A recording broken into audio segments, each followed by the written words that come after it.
For today's video, let's talk about saving money, but not just any old way of saving money. Let's talk about how to save money with intent that's going to set you up for success. So in today's video, I thought it would be fun to share with you my strategy on how I save money and my savings plans for 2026. So if that sounds like something you're interested in, please go grab those notebooks, go grab those planners, go grab those journals, and let's get into talking about our savings plans for the new year right now. Welcome back to my channel, you guys. And if you are new here, hi, my name is Chris. This is Budgeting Just Because, where we talk all things budgeting related to help us reach financial freedom that much faster and that much smarter. And in today's video, I wanted to share with you my savings plan as we get ready for the new year. You know, we always talk about our goals and how we're going to do things differently and if we're on track and if we're not on track. Well, every year I set up my goals just to make sure I'm in line with what I planned on doing the previous year.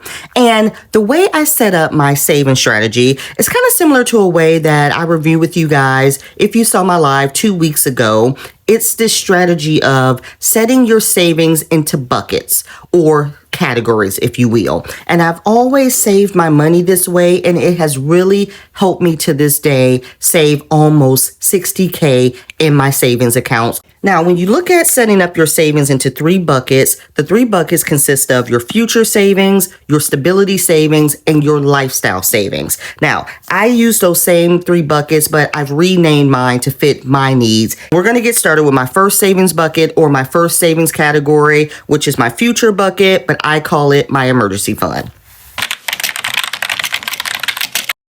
Now, when you think about your future savings bucket, this is what's going to set you up in the future.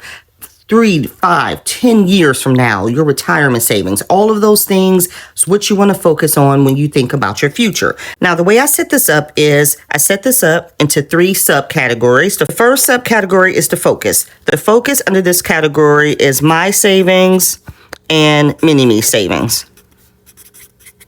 The next subcategory is the plan. Now, my plan on these 2 categories is to get my savings to 3 to 6 months of expenses. Okay? And then Mini-Me's plan is to get her savings to 10K by the time she graduates. Next year, she will be going into her senior year. This is how much is in her savings now, and I want to get this to 10K before she graduates. So the next year, this will be my focus over this one because I only have a year and a half to get there. My plan to get to this one is probably the next 2 to 3 years. So this one will be the priority. My savings for 3 to 6 months in my emergency fund is 30K.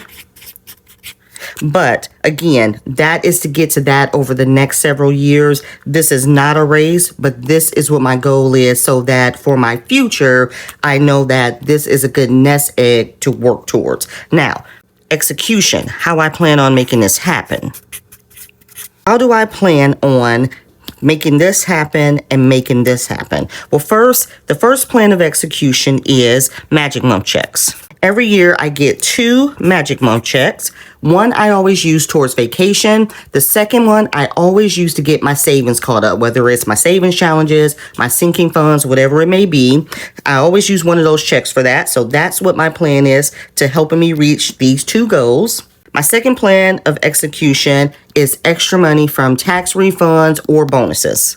And then my third plan on how to get to this money is savings challenges. So this is how you set up your plan of attack for your savings and how you're going to save money if you want to be serious about it and if you want to be successful with that plan. So my first bucket is my emergency fund. Okay, the focus is my savings and my daughter's savings.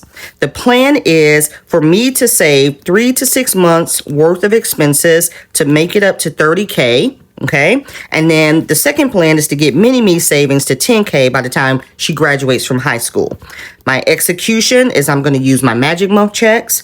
my tax refund or any bonuses I may get from work, and then savings challenges, okay? You see how this works? So let me know in the comment section, what is your future savings bucket? What would you name it? And what is the plan and execution for that bucket to get you where you want to be? Let's get into my second savings bucket, which is the stability bucket. I named my bucket family and home.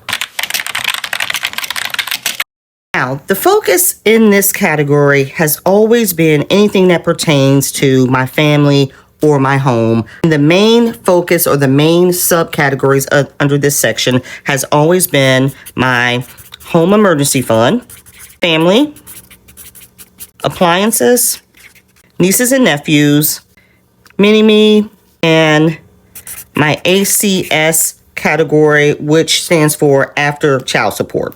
So this category is your stability category. That stability category means save for the things that keep you afloat. Save for those things that if something were to happen, do you have money planned for in case something happens? Now, a lot of this is where sinking funds come into play, but I also like to look at this category as my savings. So I like to set this up where these are the categories that I focus on. So if anything were to happen, at least I have a plan in place. Now, my home emergency fund and my family category, they're fully funded. Mini-me is not fully funded. She's always, this category here, I'm always cash stuffing towards just to, keep it in the rotation. You never know what she may need. This is separate from her savings. So moving into the new year, the three main things that I would like to focus on, my plan to focus on is appliances, nieces and nephews, and after child support, ACS. My main focus with my appliances is I used to have my appliances set up as a sinking fund, but somewhere over the years, I thought I would move this to savings challenges and use savings challenges to save for it. And I'm finding myself not saving as much for this category because my savings challenges are not top priority, if that makes sense. So I need to move appliances back into my sinking fund rotation so I can make sure it's getting cash stuff every payday. So that is going to be the plan for the appliances. We're going to move this back to sinking fund. The plan for my nieces and nephews, this is another one. Now, I do use savings challenges to cash stuff their category, but this is how much is in their category right now. And I want to try to, at least by the end of the year, get this moving and get them to 1K. So that's going to be the plan for this category here. Save 1K here. And I guess my appliances, my goal for this, I guess I didn't say what my goal was for appliances. My goal is to at least get to 3K, not by next year, but that's the goal for this envelope. Let me write that here because I forgot to write that here. And then my ACS category, my daughter will be turning 18 soon. And so I started this category many years ago to start planning. Okay, once that money no longer comes in, what is my plan? So I want to make sure I have a nice cushion by the time she turns 18. So in case I need anything, I'll have it there. The crazy part is, since I've started this category, I've gotten promoted at work and I've gotten an increase in pay where it covers what I was getting in child support. So that really helps out a lot. The whole point is you can't rely on certain things in life. You have to make a plan. And so that's what I've done with this. So I just want to get this to, let's see, we're just going to get this to a consistent amount. Consistent, if I can spell. And even this can even be if my daughter needs something, this may even go towards her. I may even take this money and use it towards her savings. So we'll see. What is the plan of execution to reach these goals here? As I mentioned, the first plan of execution is we're going to move appliances to sinking funds. We've got to move this back. And also, this category, my nieces and nephews, that used to be a sinking fund as well. And I changed it to savings challenges. And I may do this, I may make all of these a sinking fund now that I think about it, because when I moved it to savings challenges, I was cash stuffing savings challenges differently, where I was focused on making sure they got stuffed every month. But now with my main focus being to get these two up to where they want to be, these two goals, these may need to come back to sinking funds. So I'm going to write all of these as sinking funds. And as I think of my sinking fund strategy, I'm going to see how I can fit that into the rotation. See, this is why you have to write these things down and talk them out. That was a great plan I just came up with. Look, that was a great plan I came up with. So we're going to put sinking funds for that. And ACS, these used to all be sinking funds. And then I turned them into savings challenges. But now things change. And this is why your saving strategy should change as your life changes. Now it just makes more sense for them to be sinking funds. So stay tuned. I'm going to come up with a plan for that to see how I can fit that into my sinking fund rotation. And our final bucket that we should focus on is our lifestyle bucket, which I've named my self-care bucket. If you guys have been following me for a while, or you've just started following me, one of the things that you'll hear me say the most, which is my motto, save for the things that you want so you don't go into debt. And what that basically means is while you're on your budgeting and savings journey, it doesn't mean you have to cut out those things you don't enjoy.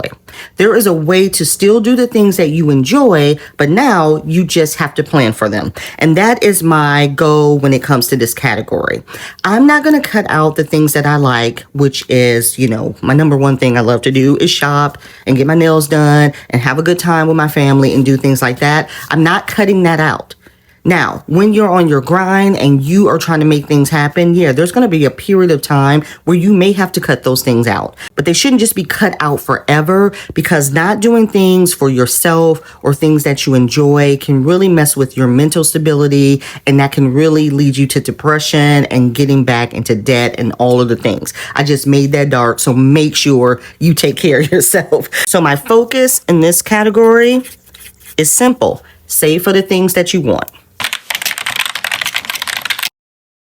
Now, my plan, if you guys are not familiar, based on this concept, I've created a whole entire savings challenge around this to show that you can absolutely save for the things that you want without going into debt on a low income by saving as little as $1 a day and at the most $5 on the weekends. It's so simple. So my plan is to continue my save for the things you want challenge.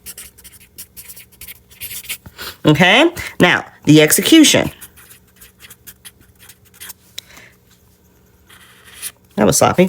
The execution for this plan, this is a monthly savings challenge. So I'm going to take any rollover money that I have from my cash envelopes, any sales from any digital savings challenges that I may have, or any rollover money. That's going to be my execution to make sure this challenge gets completed. I am almost done with 2025, you guys. And if you follow the challenge the way it's meant to be followed, from January to December, you will save over $800 just by saving as little as $1 a day. And my whole purpose of creating that challenge was just to show everyone who says they don't make enough, I can't save, I don't have any money. Yes, you can. Yes, you can with as little as $1 a day. That's all it took me. Just that and commitment. And I did it every month. So I'm going to unstuff that here on the videos. I'm going to show you how much I was able to save, how easy it was. And we're going to continue that for 2026. So my execution to make sure this challenge gets stuffed, we're going to use rollover money. I'm going to use money from digital sales.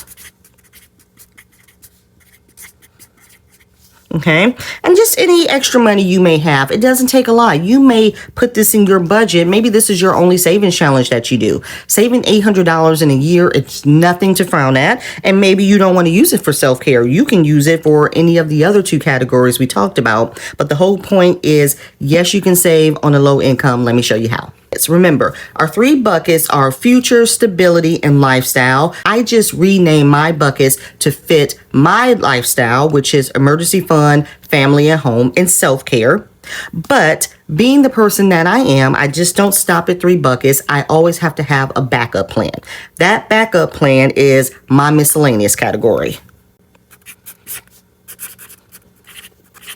The reason that I have this is because this is my plan. What I've shared with you today is my plan for 2026 and the things I want to focus on. But we have to be realistic that things are going to come up throughout the year that you may not have included in this plan, but it's things you want to save for. So the focus under this category are things that may come up that you haven't planned for. And I can share with you a perfect example for this. Now, when I started my 2025 savings plan last year, I probably started that plan around the same time like I'm doing now. October, November is when I implemented that plan. And I had my 3 categories set up and I had my miscellaneous. During that year, I think around August or September, her theater group announced that they were going to go to New York for the next year. Okay. So once again, something that came up that was not a part of my plan. Of course, my daughter wants to go and I want her to go. I want her to go visit New York. Actually, that was going to be one of the trips that I wanted to plan for her senior year. But I'm like, oh, if her school is going, let's just make it happen now. So she and I will both be attending this trip. But that was not a part of the plan. That's where miscellaneous comes in. That's where I got to figure out in this miscellaneous category, the things that I'm saving for here can be applied to things that come up that we want to do. The plan is miscellaneous savings challenges that you may come across that you may want to do to help you reach your goal. So, for example, what I did with this New York trip, I have a savings challenge plan that I started mid-year once I found out about this. And the savings challenge strategy was to start a savings challenge club focused on supporting other small businesses and using the money from those savings challenges that we complete every month to apply towards going towards this trip. And that has really helped out a lot because before I was going to do those savings challenges and I was going to apply them to, I don't even know what I was going to apply them to be honest. I just knew I wanted to do them. Well, now it just worked out. Now I can use those savings challenges towards this trip. And I'm really glad I started that because it gives me the leg up on making sure I have the money for it. The execution is having money set aside for miscellaneous categories if something comes up. So you don't mess up this plan. Does that mean you have to do it? No. But this is definitely a backup for if you don't do anything in here, you can apply that money to the other categories. Or if you want to do something or something comes up, you're not caught off guard. So the execution in this category is just mini savings challenges. Those are not required. They don't require a lot of money. Things you do just to have fun that you want to do with groups with other people, different challenges like that so that if something were to occur, at least you have the extra money that you can pull from this category, if that makes sense. Mini or group savings. By all means, I want to stress, this category is not a requirement. This is just something that I do as a backup because I always have a backup to my backup. We can talk about that in another video. With that being said, that is how I organize my savings so that I can make sure I stay on track when it comes to saving my money so I can know where my money's going, what the plan is, how I'm going to get there. And that way you're saving with intent so you can set yourself up for success. When you don't have a plan and you're just like, I'm going to save money. Well, most of the time we fail by using that method because you're not associating that money with anything. So when it's not associated with anything, it makes it that much easier for you to not think twice about grabbing that money and using it for something or taking that money or just saying, oh, I'll take it and start over. So that's why we always want to come up with a plan and align that money with the goal so we can stay on track. That is my savings plans for 2026. Please make sure to drop in the comment section. What is your savings plan for the new year coming up? And it doesn't just have to be for a year. What's your overall goal? And if you're not thinking about that, maybe start thinking about the strategy I implemented today to see how that would best fit with your goals and your income and your budget. So I really hope you enjoyed today's video. Make sure you hit that subscribe button if you haven't done so already. A like would be nice. And I will see you guys back here next week. Bye.